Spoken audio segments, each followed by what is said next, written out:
Thanks, John. Yep. Okay, our next speaker is Donald Rosebloom. He retired from the University of Illinois in 2001 and since has had a joint appointment with USGS in Colorado State. Excuse me, could you get that mic off? I'd like to talk to you about a national monitoring program that the US EPA funded. Can you hear me all right? Oh, I got it.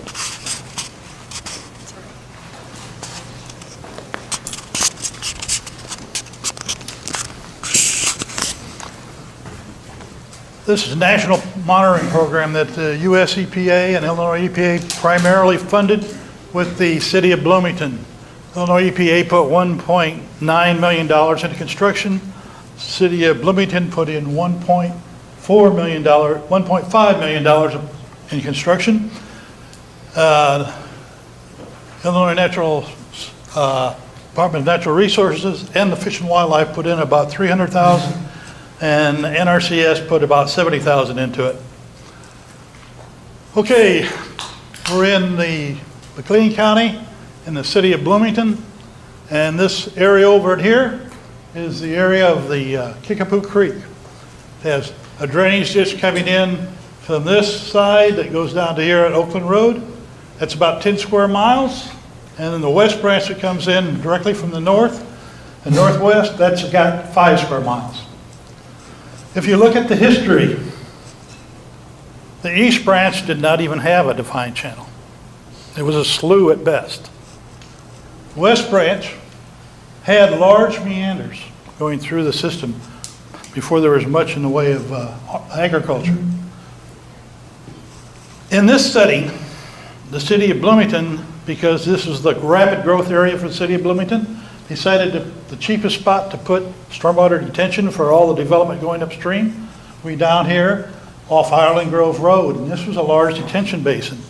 So our job was to put a natural stream in a detention basin downstream of 9,000 acres row crop. Perfect fit.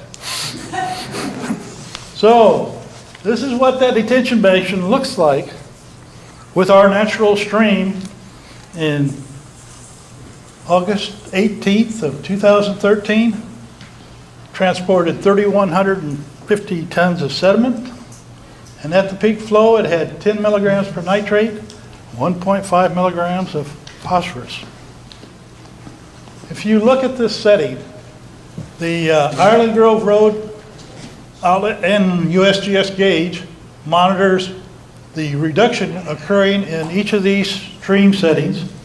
The 2100 bridge monitors the nitrate coming off the East Branch, and Oakland Road gauge monitors the nitrate and sediment coming off all of them. These are USGS gauges. This will probably be the only time you see three USGS gauges in 1 mile of each other.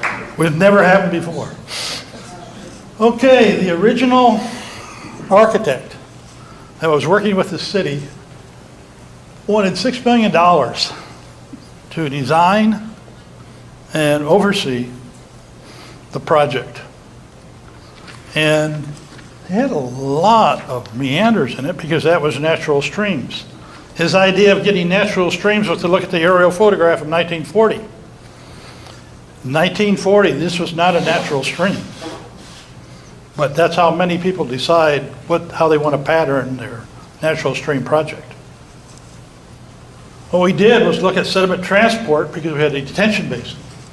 And based on what we saw in the sediment transport and what we saw as predicted sediment yields, we decided to make it less meandering, still have meanderings, and we also put in a 2-stage ditch up here because the Illinois EPA and the US EPA wanted one in Illinois, and this was the first. What we tried to do in this kind of system was to put a Newberry weir in the river channels, even in a 2-stage ditch, and we did it for fish because fisheries were an important project. And if you look at it, these are only 18-inch high riffles. They're just 18 inches high, and they don't back up water. I first ran into these in Manitoba from Bob Newberry. Now, how did the stream respond to this approach in terms of both water quality and the fishery? The prairie that we had on all sides of this park came in well, super well.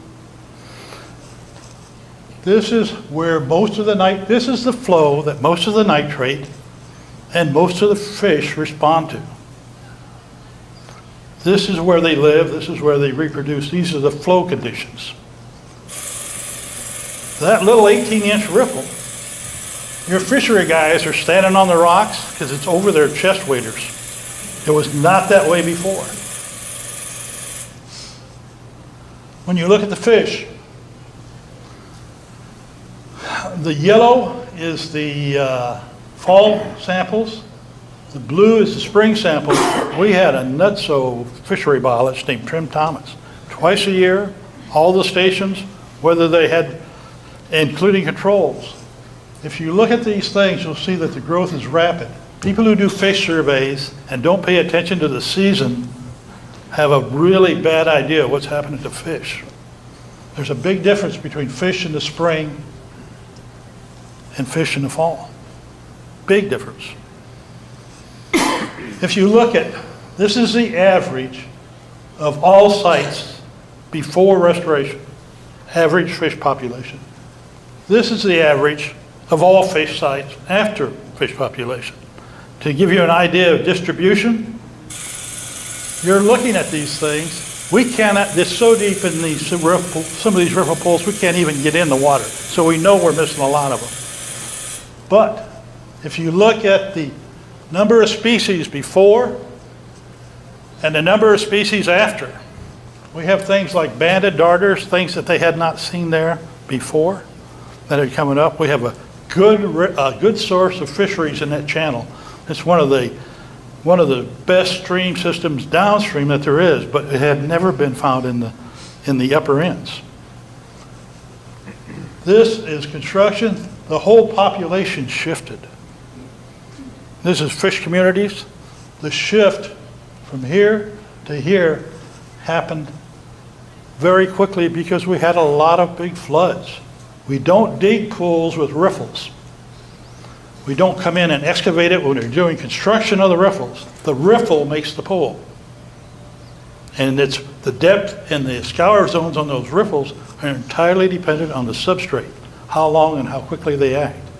In this setting, it's alluvial loess setting on top of sand. It has a chance to move really rapidly. These are some of the fattest fish you can see. I mean, them porkers. Now, if we said it was going to be a reconstruction of a slough, but we didn't do it the way they usually do it. Oops, let me go back here. That's like watching grass grow, man.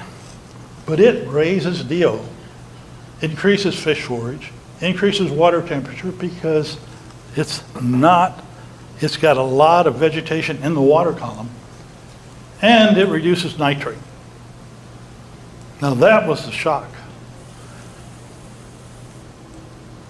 To give you an idea of DO, East Branch, Illinois Department, the Illinois EPA's field crew came out.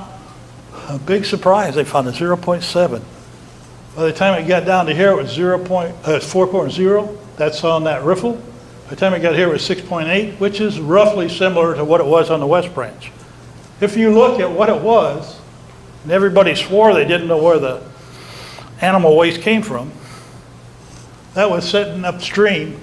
This is at the second riffle down, at the E8 you just saw with the fish. This is down here on that. The prairie's good. We did something. We added rock, and most people who do natural streams don't do a lot of rock. We did it for the riffles. And we designed these riffles not so they'd slow down erosion, so they'd provide scour up against the pool and drive it deep. That's really important, especially in that setting. If you want to look, we had superstations. We had everything including the kitchen sink being analyzed. We had 3 really small events. I mean, this is downstream. This is base flow. The 90 is really a base flow. but it came in. The water temperature increases. Water temperature falls with 40 and falls again even more with that. If you turn around and look, the DO falls. But the nitrate really drops off. That's a diurnal reduction of nitrate. As the temperature falls, this nitrate level shoots up each time. Part of that is due to the flow of the nitrates, but part of it is due to the fact that you're no longer getting that diurnal nitrate reduction. You're not getting that uptake. To give you an idea, in all of 2013 that we monitored, which was late March and to December when it froze in, we had about 80,000 pounds of nitrate come in on the north branch, of 160 come in on the east branch, and then 240 come out. If you look at that in terms of pounds per acre, we had about 36 and 34 pounds per acre upstream coming in. We had about 27 going out. That's based on all the flows. That is 83,000 pounds of nitrate reduced in 1 mile, 1.5 miles of stream restoration. That's a hell of a lot of ammonia. Nitrate. If you want to take another look at it, this is a diurnal, and this shows nitrate. You see the bounces in here? The thing I want to point out is the rate of denitrification is faster in the restoration area than it is anyplace else. The other thing I want to point out is that diurnal restoration rate is also in the ditches. And we did not expect that. When we first started this project, we took the output of the 2100 as the sign of what was happening coming off that entire watershed. We did not expect to see that kind of work, that kind of reduction in the stream in a ditch. If you look at this, it's a little easier to understand. The red is the Ireland Grove downstream end after the restoration, and the rest of these are up in here. Higher the temperature, the slower the flow, which is where most of the nitrate moves, the higher the efficiency of reduction. If you look at this, 0 to 100 CFS, which is a high base flow, accounts for 73% of the nitrate load and 91% of the nitrate reduction. One of the things we did see that seems to have made a difference, there are some parts of that watershed that get a lot of potash and a lot of agricultural land. And when you look at this, here's that last shot that you saw. There is the nitrate.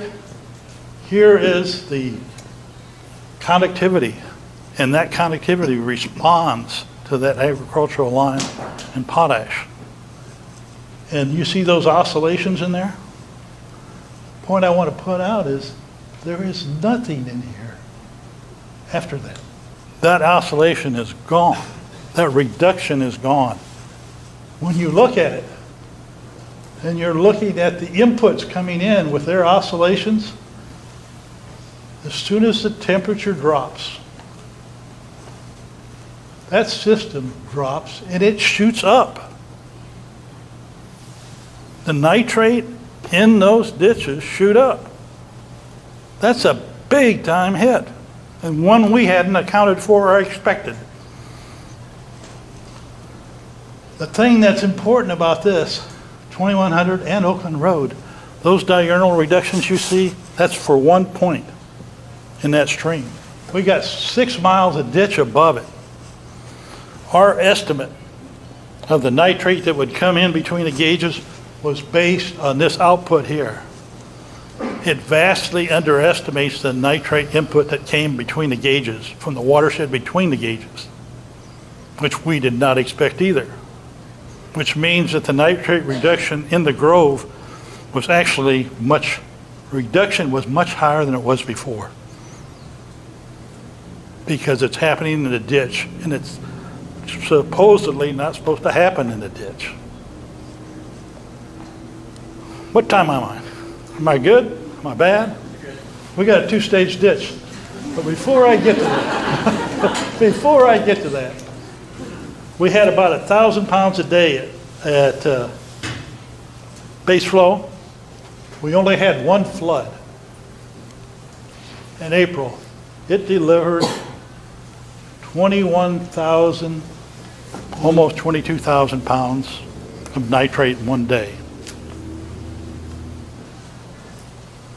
If you look at that nitrate, you go from 3 pounds a minute at base flow to 20, and at the peak, 48 pounds of nitrate. That's a hell of a lot of nitrate. We got very little reduction, even though we used the floodplain, even though we had a very great stand of prairie. We did not get we got very little in the flood flow. And if you look, and that's why I put the lime in these settings. Surface water flow has a conductivity of, say, 200 to 400. Up in here, when the flows were smaller, this is the flow, conductivity was high. That's a characteristic of tile-dominated flow. All the way through this system, that delivery rate, the highest part of the delivery rate, was in surface water flow and low conductivity, moving a lot, and I am told it can't happen. The reason I told you the conductivity in the lime, in the one watershed, I went to these things, and when I looked at them, they were just, I measured surface water, nitrate and surface water runoff in those areas that had surface water coming down the waterways in 11 to 4. We're not supposed to get that in surface water, but we did. Finally, this is a ditch that was excavated right above the two-stage ditch. It's off Oakland Road. We put a two-stage ditch in, but we built a floodplain because we needed the detention for the park, for the city. Here's your two-stage ditch with your sediment bench. Here's your floodplain being dug out here. And this goes all the way up, and we wanted to try it, especially for phosphorus. So while we were doing nitrate, here's Oakland Road, here's the top of the two-stage ditch, here's the bottom of the two-stage ditch, and here's the W1 riffle. In the space of 4 days, the nitrate reduction was 2.3 one day and 3.5 the other. And we wanted to know what was going on. Because it's base flow, it's not supposed to change that much. If you look at these diurnal charts, you see this in here? That shows you a difference of 2 milligrams per liter.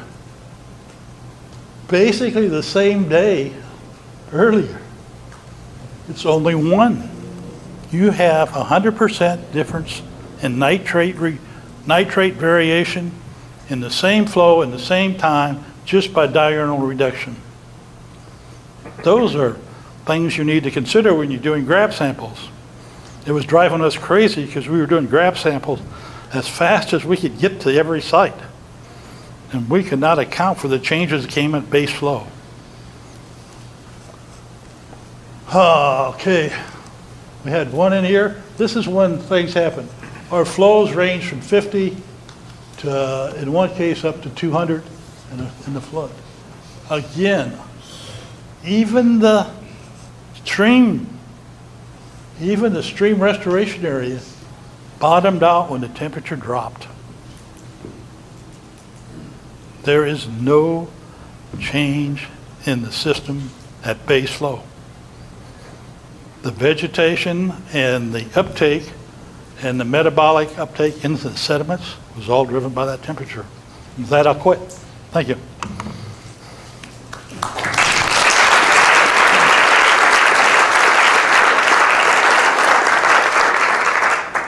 All right, got questions?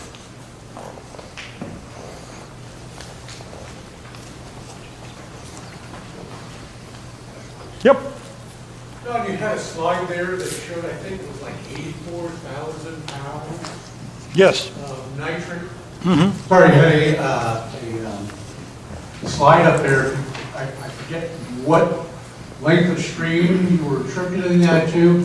And then also, since you're working in farm country, did you do any check with the farmers to find out how much nitrates they're putting on their fields? To kind of do a check? Some of them would tell me and some of them wouldn't. But the ones I got to and the ones we talked to, after a number of years, they began to see we worked. And they told me they put about 170 pounds per acre. And we had a soil and water district working with us. In fact, we got to go on a tour of the two-stage ditch. It's really important that everybody thinks they know what's happening, but until you monitor, you really don't know. And we wouldn't have known what was going on except the Illinois EPA and the US EPA gave us $100,000 to put in four nitrate probes in the stream and one in the back of my truck so I could run my butt off. Thank you.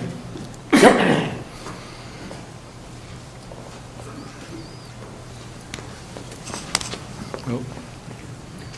I wonder if you considered the kind of tilling that was done on the land and whether any of the farmers used cover crops and if that might have had influence on the nitrate runoff. I've been on every field farm and nobody used cover crops. We're trying to talk them into it now because that's the best thing I've seen for farmland for sediment. And probably nutrients too, tied up in the cover crop.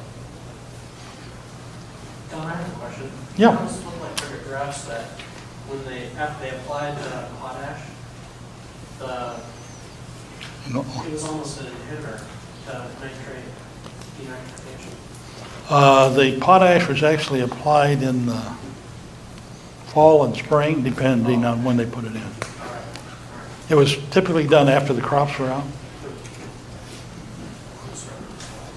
And guys, it's been fun, but I wouldn't want to do it again. Thank you.